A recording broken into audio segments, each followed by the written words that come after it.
So hey guys, welcome back to the channel, and you're with me Arun Sharma. In today's session, I'm basically going back to the read and learn with me series, and in today's video, I'm doing a session on ChatGPT. ChatGPT, as you know, is the biggest.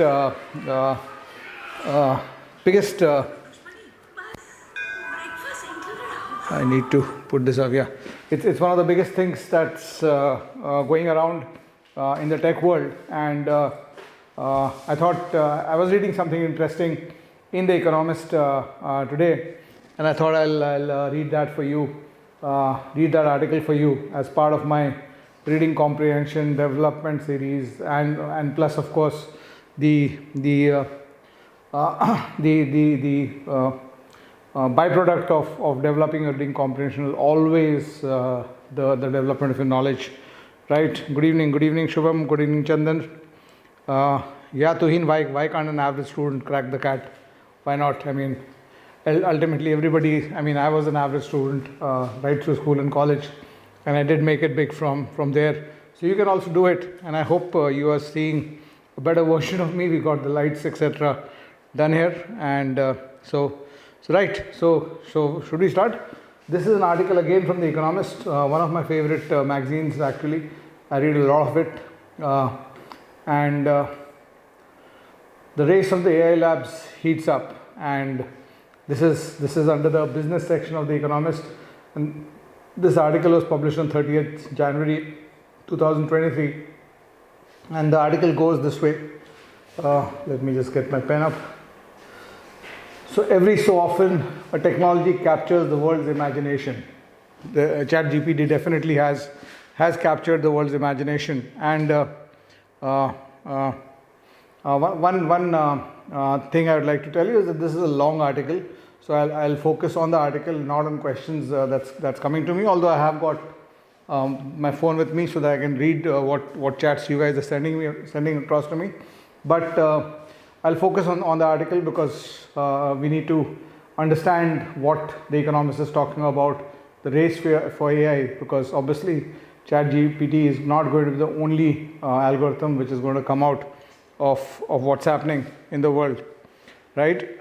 So coming back, every so often a technology captures the world's imagination. The latest example, judging by the chatter in Silicon Valley, on Wall Street, in corner offices, newsrooms, and classrooms around the world. Again, when you're reading this, again, you have to learn to break sentences. One of the biggest problems that a lot of people have when they're reading complex stuff is that sentences length become long. So just structure the sentence in this form. The latest example is ChatGPT. So just this is a sentence, and everything else is describing what something about this. The latest example, judging by the chatter in the latest example is ChatGPT. If you're having a problem in understanding sentence, this is what you should do.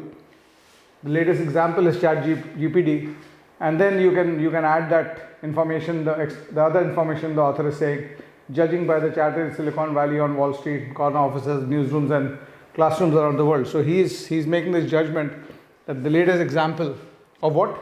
Of something capturing the world's imagination is ChatGPT.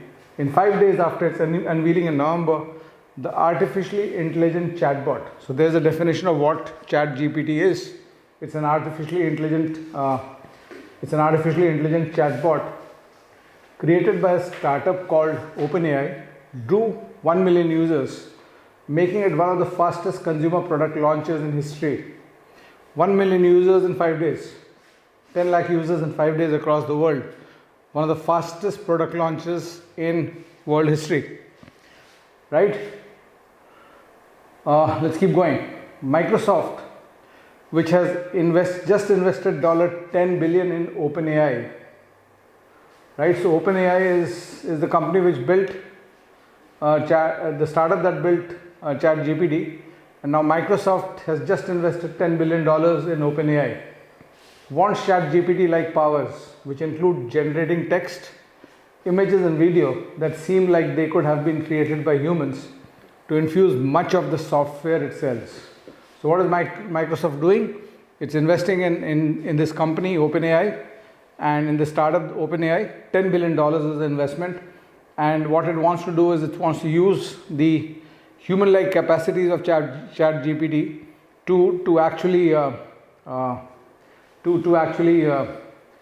infuse into its softwares, into the software itself. On January 26th, Google. So now this is where the fun starts. On January 26th, Google published a paper describing a similar model that can create music from a text description of a song. Right. So now Google is also not wanting to be left behind in this race, right? Because everybody is looking for the next big thing. Investors in Alphabet, that's Google's company, the Google's holding company, its parent company, are listening out for its answer to ChatGPT. So obviously Google's investors really want to know what is its answer to ChatGPT. You cannot just allow some new technology to come and append you. Baidu, a Chinese search giant, reportedly plans to add a chatbot to its search engine in March. So this first paragraph is basically telling you the contours of the fight that's going to happen. It's a worldwide fight. Google, Microsoft, the two big giants are into it, and it's not also. I mean, you are also not counting out the Chinese with their search giant Baidu, which is planning to add a chatbot to its search engine. So where does the article take you? I told you it's a long article, so we'll take some time to read it. So coming back, the article goes, it is too early to say how much of the early hype is justified. Is it justified or not?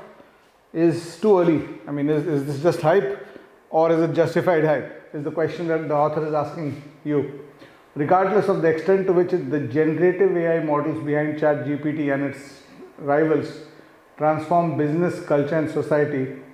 Again, we are looking at a wrong sentence here. So we have to break it down because you cannot pick up the whole sentence in one go. Right? So it says, regardless of the extent to which the generative AI models behind ChatGPT. So you have to understand this as kind of a noun. What is this doing? And its rivals, what are they doing? They are transforming business, culture and society. However, they are already transforming how the tech industry thinks about innovation and its engines. The corporate research labs that, like OpenAI and Google Research, are combining big text processing power with the brain power of some of the computer science's brightest sparks. Now again, if you see this in terms of comprehension, you realize, and this is the kind of thing that you face in top level aptitude exam. Just look at the sentence. And one of the things that you have to ensure when you read anything is you don't go ahead without understanding. I mean, specifically if it's a crucial. I mean, sometimes a sentence might, you can get away by not understanding a sentence completely. If it's an idea light sentence, it's not shifting the idea too much in the paragraph or in the passage. But if it's an idea heavy sentence, you have to understand it before you move on, because otherwise you'll be floating on very thin ice as you go ahead. So coming back, regardless of the extent to which, now we have to learn to understand. I mean, when I'm trying to understand the sentence 1, 2, 3, 6, 9, 11, 12, 13, 16, 19, 21, 24, 25, 28, 30, 32, 35, 38, 39, 40, 42, 45, 46, still not ending. I'm still not seeing a full stop. 49, 50, 51, 52, 53, 56, 59, 60, 62 words. This sentence is 62 words. Wow. So and this is one of the things that you need to understand about reading. That when you try to transition to higher level reading and higher quality reading, one of the things that happens is sentence lengths become longer, because authors who are writing these articles, they assume that you are smart enough to understand them. And when you go into exams which test you for this, exams like the CAT, the GMAT, and other top level exams, which test you at this level of comprehension, when you go there, the question setter is assuming that you will be able to understand 62-word sentences. Now, if you have been only reading sentences like Shyam goes to school and his mother comes to pick him up, you will be completely out of depth in the sentence. So, it's very important to understand that if you have to place the full stops, where do you place the full stops? Where do you place the breaks? And I'm not a big fan of fast reading. You don't need to increase your reading speed. I tell openly to people that I finish a CAT passage reading and solving in around 7 minutes inside the exam. If there are 4 passages I have to do, it will take me 28 minutes on an average. Very rarely does a passage go to 9 or 10 minutes for me. And I mean, you can just do the calculations. For a 600 to 800 word passage, if you want to finish in 7 minutes, and 7 minutes is a great time because nobody is able to do it. I mean, across the country, 7 minutes average time for RC, agar tum kar loge, to you'll be on the top 100 solvers. So, and nobody is able to do it. So 7 minute reading, 7 minutes for a reading comprehension passage of 800 words requires you to have a reading speed of 200 words per minute. That's it. You do not need a reading speed of 2000 and 1800. You don't need stratospheric reading speeds. So don't go in that direction. That's the wrong direction to take. So don't talk about reading speed and fast reading. It's not required. You have to slow down your reading, and your reading speed goes up by the fact that you have to read only once. So if you can read 200 words per minute, but your reading is such that you can pick up everything, all the reading between the lines aspect, the predicting the future, what's the author going to say next, etc. If everything is in place, and in 600 to 700 words, you can actually read in 3 to 4 minutes without having to do the second reading. You are out of a passage in 6-7 minutes because it will take you 3-4 minutes more. And specifically, if your reading is such, and reading should be such that once you explain an article, once you read an article, you can rewrite the article 2 days later. That is what comprehension means. So coming back, let's look at this. Regardless of the extent to which the generative AI models behind ChatGPT and its rivals transform business. So when you say regardless of something, you say in spite of this, regardless of this, like saying that regardless of Tsitsipas's best efforts, Djokovic won the Australian Open final. So when you're making a statement like that, regardless of something, they are already transforming how the tech industry thinks about innovation and its engines. Right? So regardless of the extent to which the generative models behind ChatGPT and rivals transform business, culture and society, they are already transforming how the tech industry thinks about innovation and its engines. So what the author is saying here is that he does not, the jury is out about how much ChatGPT will transform business, how much it will transform society, how much it will transform culture. We don't know that. We can't conclude that. And these are things that you need to pick up to be able to read properly so that you're grasping what the author is saying.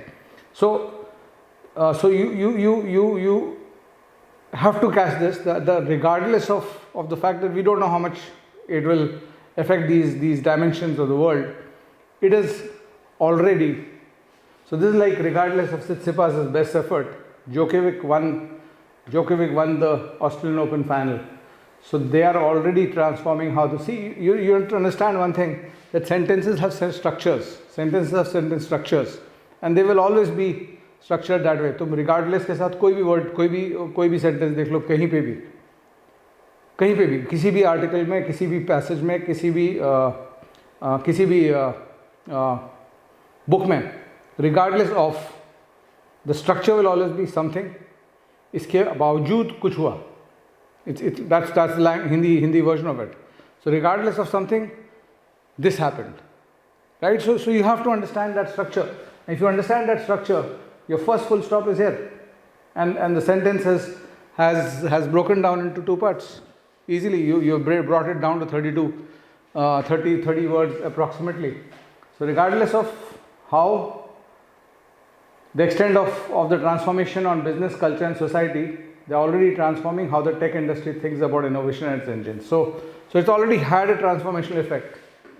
ChatGPT and such AI powered tools are already having an effect, transformation effect on the tech industry and how it thinks.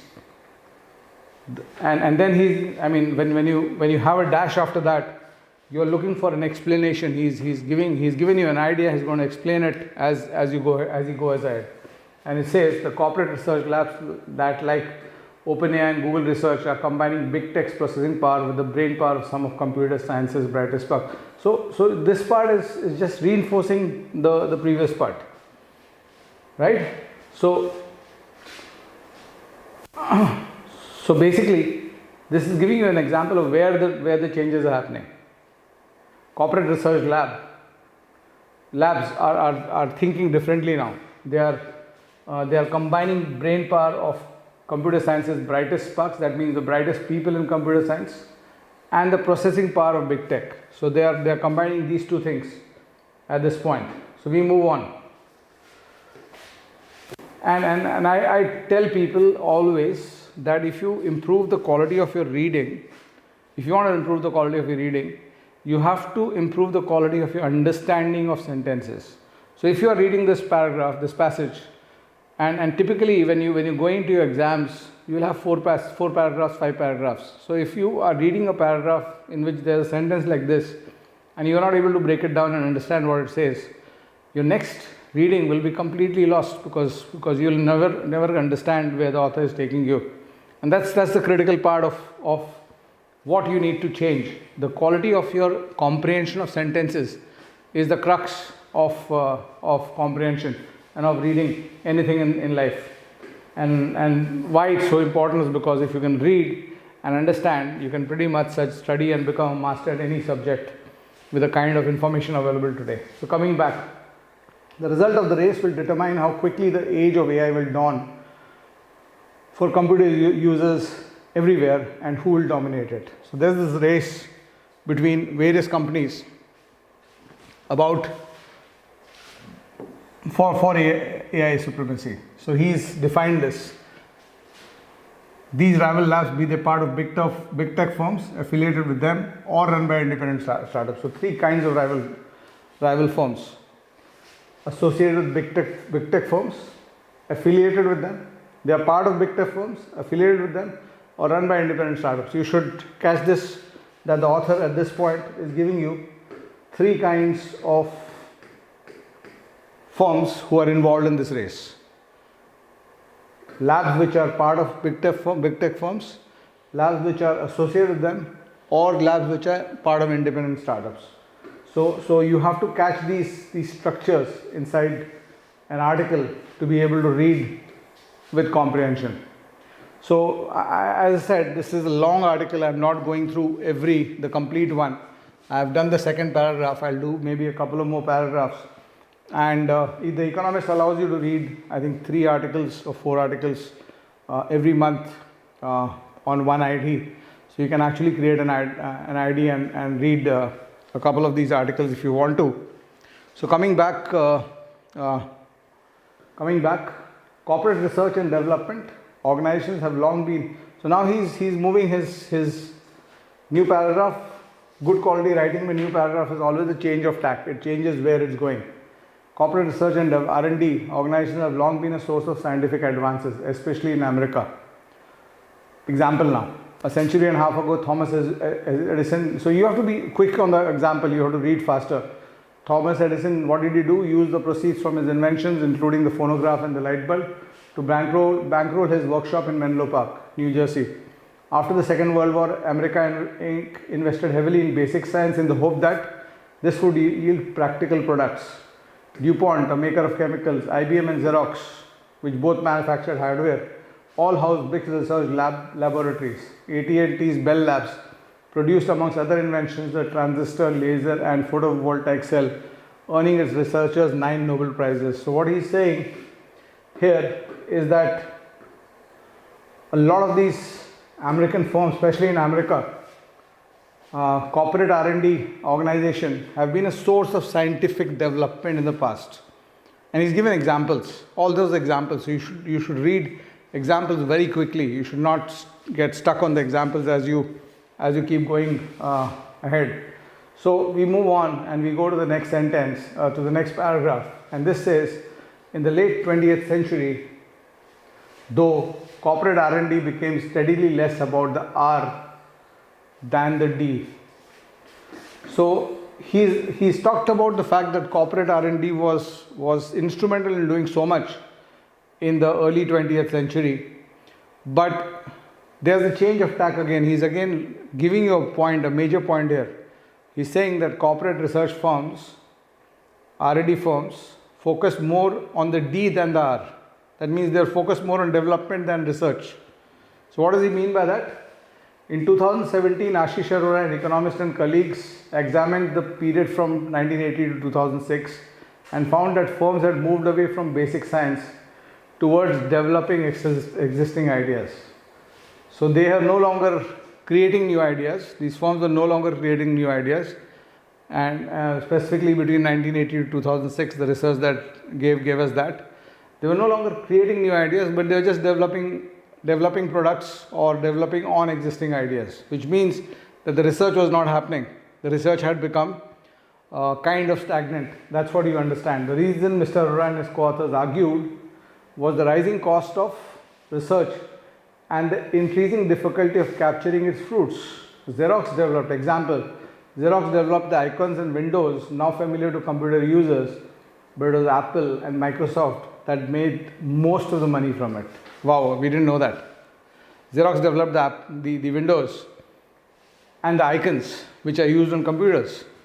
But Xerox is not known in that industry. It did not make money out of it. So the research was done at Xerox research labs. They built that structure, and the development was done by Apple and Microsoft. And they obviously, the Xerox of course is also a big company, but nowhere near the size of Microsoft and Apple. Science remained important to innovation, but it became the dominion of not-for-profit universities. That means scientific research kind of stagnated in the late 80s and the second half of the 20th century is given that example.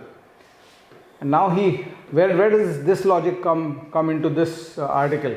And that's where the fifth paragraph of the article starts. The rise of AI is shaking things up once again. That means shaking things up once again. They have gone back to the fact that they have. Am I live or not? Let me just restart this this thing. Okay, so coming back, the rise of AI is shaking things up once again. Big corporations not just give me a signal that you are able to listen to me and see me properly, and there's no breakage, because there seems to be some breakage on my phone.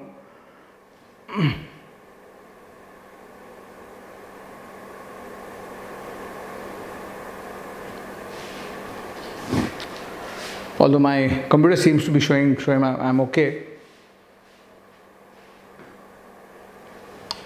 Give me a signal through a chat that you can send me.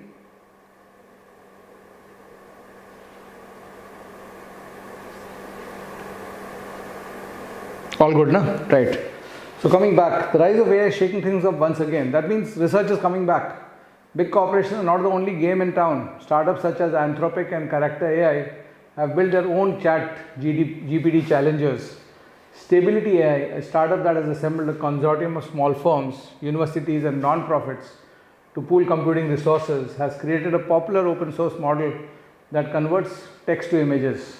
In China, government-backed outfits such as the Beijing Academy of Artificial Intelligence (BAI) are preeminent. So what is he saying? He's saying the key element inside this paragraph is basically this paragraph is not taking you too far ahead in the idea, but the key element in this paragraph is basically taking you towards the fact that research is coming back into the industry, and it's not just happening because of big corporations, but also because of startups and governments.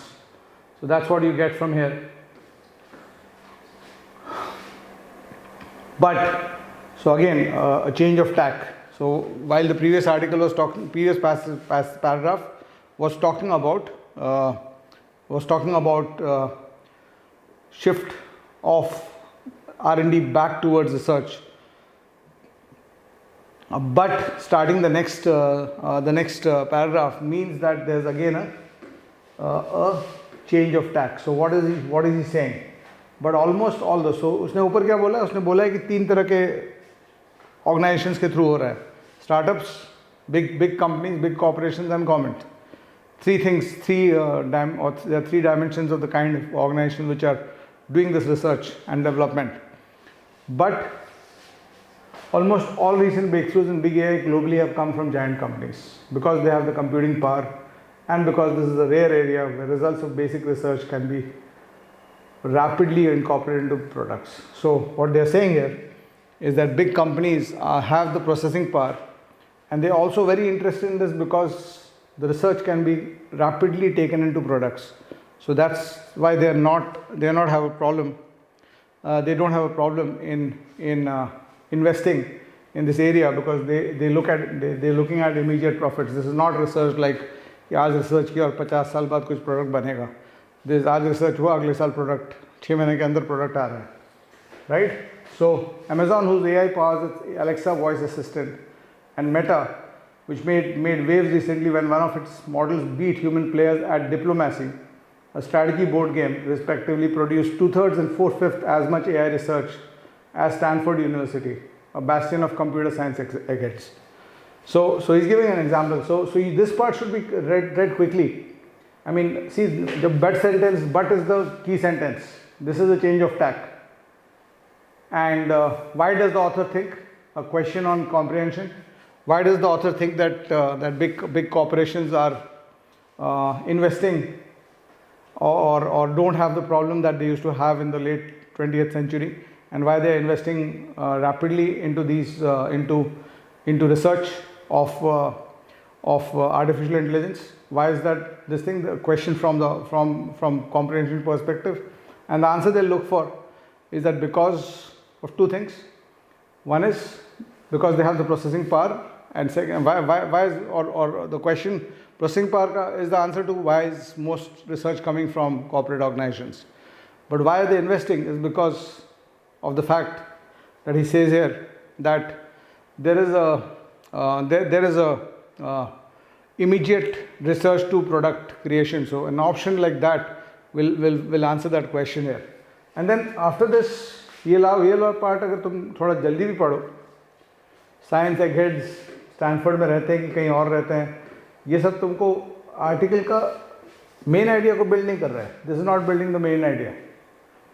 Alphabet and Microsoft churn out considerably more, and that is not including DeepMind, Google Research's sister lab, which the parent company acquired in 14. And so you should be able to understand that these sentences are not transforming your idea much. They're actually fixed on a certain part of the idea, and they're just the only message in that paragraph was that artificial intelligence का maximum output big corporations से आ रहा है. Government companies and new startups are not doing so much. They are not able to create so much output as the big corporations are doing. Right? So expert opinion. Okay, I'm just skipping this paragraph because there's a very interesting paragraph downstairs. So ये last 2 paragraph पढ़ के I'll wind up this session. These last 2 paragraphs I'll read and I'll wind up this session. And this paragraph is pretty interesting. You should know this. Job rating feeds all. What feeds? He's talking about different kinds of outputs that people are coming out with. When it comes to a sort of AI that is all the rage thanks to ChatGPT, though the battle is between Microsoft and Alphabet. To see whose tech is superior, the Economist has put both firms' AIs through their paces. With the help of an engineer at Google, we asked ChatGPT, based on OpenAI model called GPT 3.5, and Google's yet to be launched chatbot built upon one called Lambda, a set of questions. So a set of questions was posed to these artificial intelligence bots. A set of questions was posed by the Economist. These included 10 problems from an American maths competition. Find the number of ordered pairs of prime numbers that sum to 60, typical CAT question. And 10 reading questions from America's SAT school leavers exam. So RC questions. So these chatbots were put onto the test of mathematics and comprehension.